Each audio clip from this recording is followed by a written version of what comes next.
It's Time Warner Cable's local edition. I'm Brad Pomerance. We are joined today by Anthony Duarte. He is the president of the Hacienda La Puente School Board. Congratulations, Mr. President. It's your first tenure as president, correct? Correct. So what does that mean? President.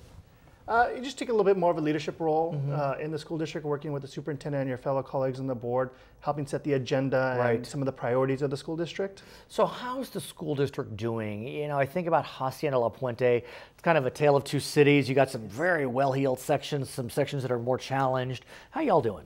It's been a great great year, I'll say, especially with the new way that schools are being funded through LCFF. We're really looking at equity issues and making sure that we're putting those extra dollars into the communities that need the extra resources. But what seems challenging to me on your behalf is you have LCFF, local control funding formula, coming in, changing the way that the money comes and flows. But then you have Common Core as well, you know, which is setting loose standards. But LCFF gives you more discretion. But then you have Common Core loose standards. I mean, how are you doing it all?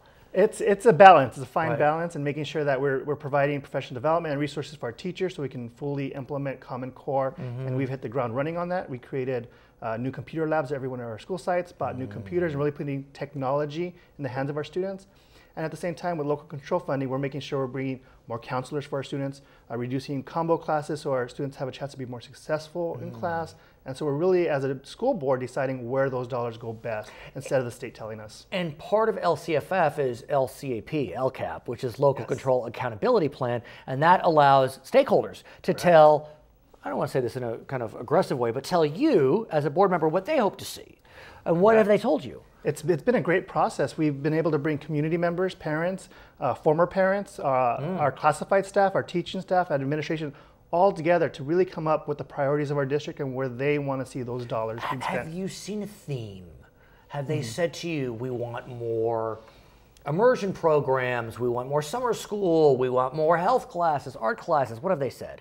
One of the biggest things was infrastructure. They wanted to see those dollars going into school so they can be proud of their campuses. Well, so that works out well because you just engaged in an infrastructure improvement project. We did. We painted every single school site. We put new fencing at every school site. So we want our students and families to be proud that their kids come to Hacienda La Puente School District. And simultaneously, the voters in 2012, I believe, passed Prop 39, which dedicates dollars to, is it fair to say, green school campuses? Is that a fair way to say it? Correct. Every school district can use those dollars in a certain way. There's parameters.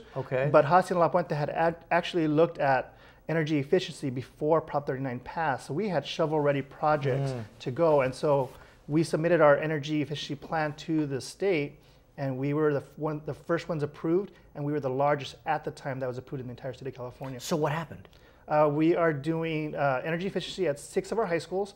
Counts for 45% of our energy usage, and after we do the projects completed, we will be saving $500,000 on energy costs a year. And where does that money go? It's going to go to do the other, 30-something school sites, so that way we can do energy efficiency at all our school sites. So, speaking of money, has K-12 turned the corner?